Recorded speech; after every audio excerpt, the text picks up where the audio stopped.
سورہ لہب مکی صورت ہے۔ ہجرت سے پہلے اس کا نزول ہوا۔ قرآن پاک کی ترتیب کے اعتبار سے اس کا نمبر 111 ہے۔ قرآن پاک کے نازل ہونے کے اعتبار سے اس کا نمبر 6 ہے۔ اس میں 5 آیتیں ہیں، 1 رکوع ہے، 20 کلمات ہیں اور 77 حروف ہیں۔ اس سورہ مبارکہ کا شان نزول یہ ہے، جب نبی کریم صلی اللہ علیہ وآلہ وسلم نے کوہ صفا پر، صفا کی پہاڑی پر عرب کے لوگوں کو دعوت دی۔ ہر طرف سے لوگ آئے۔ حضور صلی اللہ علیہ وآلہ وسلم نے ان سے اپنے صدق و امانت کی شہادتیں لینے کے بعد فرمایا،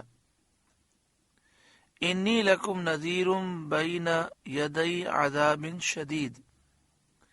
یعنی پہلے تو آپ صلی اللہ علیہ وآلہ وسلم نے فرمایا کہ تم میرے متعلق کیا کہتے ہو؟ لوگوں نے کہا آپ سچے ہیں، آپ امانت دار ہیں۔ آپ نے فرمایا اگر میں کہوں کہ اس پہاڑی کے پیچھے ایک بہت بڑا لشکر ہے، وہ تمہیں تباہ کر دے گا، تو کیا تم میری بات پر یقین کرو گے؟ انہوں نے کہا بالکل یقین کریں گے، کیونکہ آپ سچے ہیں۔ تو آپ نے فرمایا کہ کہو اللہ کے سوا کوئی خدا نہیں، انی لکم نذیر بین یدی عذاب شدید، ایک عذاب تمہارے بالکل قریب آ چکا ہے، میں اس عذاب سے تمہیں ڈرانے والا ہوں۔ اگر تم نے توبہ نہ کی اور بتوں کی پوجا نہ چھوڑی تو یہ عذاب تمہیں برباد کر دے گا۔ اس پر ابو لہب نے حضور صلی اللہ علیہ وآلہ وسلم سے کہا تھا کہ تم تباہ ہو جاؤ، کیا تم نے ہمیں اس لیے جمع کیا تھا؟ اس ملعون نے جب یہ بے ادبی کی، اس پر یہ سورت شریفہ نازل ہوئی۔ اللہ تعالیٰ نے اپنے حبیب اکرم صلی اللہ علیہ وآلہ وسلم کی طرف سے جواب دیا۔ بسم اللہ الرحمن الرحیم، اللہ کے نام سے شروع جو نہایت مہربان رحم والا۔ تبت یدا ابی لہب وتب، تباہ ہو جائیں ابو لہب کے دونوں ہاتھ اور وہ تباہ ہو ہی گیا، وتب، اور وہ تباہ ہو ہی گیا۔ ابو لہب کا نام عبد العزیٰ ہے۔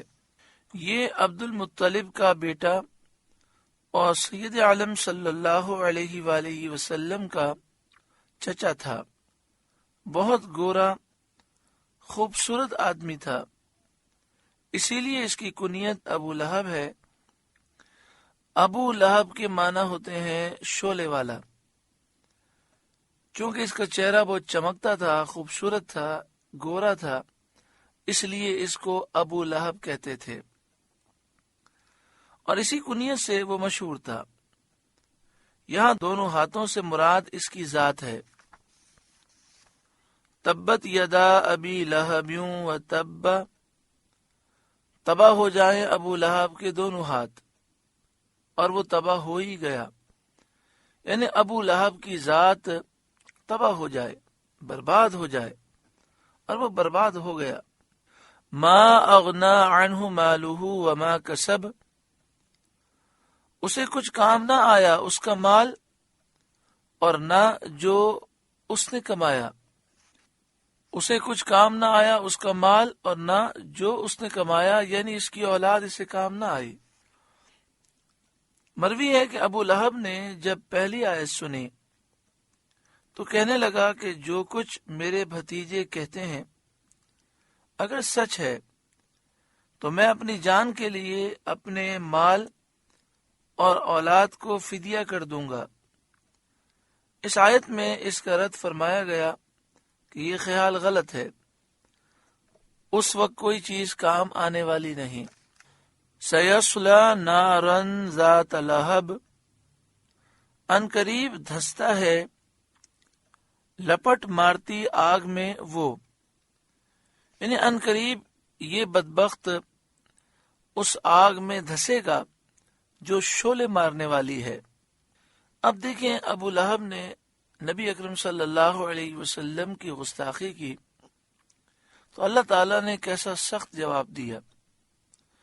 اللہ کو یہ محبوب ہے کہ محبوب کبریا صلی اللہ علیہ وسلم کی جب بھی گستاخی ہو تو سخت جواب دیا جائے، اور گستاخ رسول کی سزا صرف و صرف موت ہے، اس کے لیے بربادی ہے۔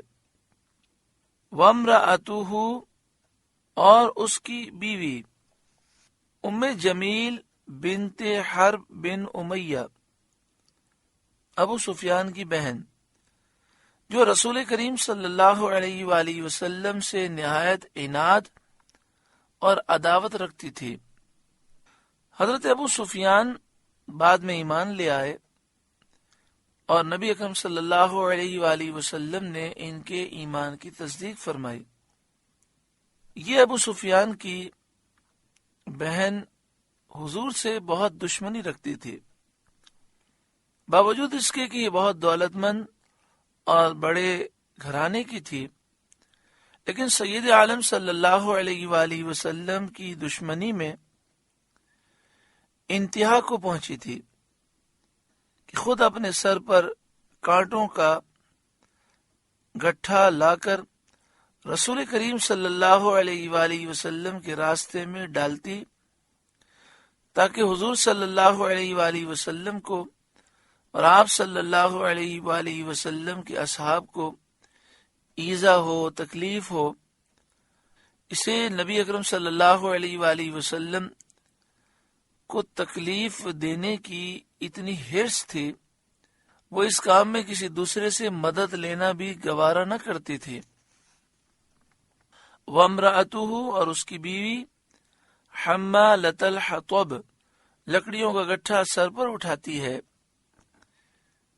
فی جیدہا حبل من مسد، اس کے گلے میں کھجور کی چھال کا رسہ ہے۔ کھجور کی چھال کا وہ رسہ جس سے یہ کانٹوں کا گٹھا باندھتی تھی۔ ایک روز یہ بوجھ اٹھا کر لا رہی تھی کہ تھک کر آرام لینے کے لیے ایک پتھر پر بیٹھ گئی۔ ایک فرشتے نے اللہ کے حکم سے اس کے پیچھے سے اس گٹھے کو کھینچا، وہ گرا اور رسی سے گلے میں پھانسی لگ گئی اور وہ مر گئی۔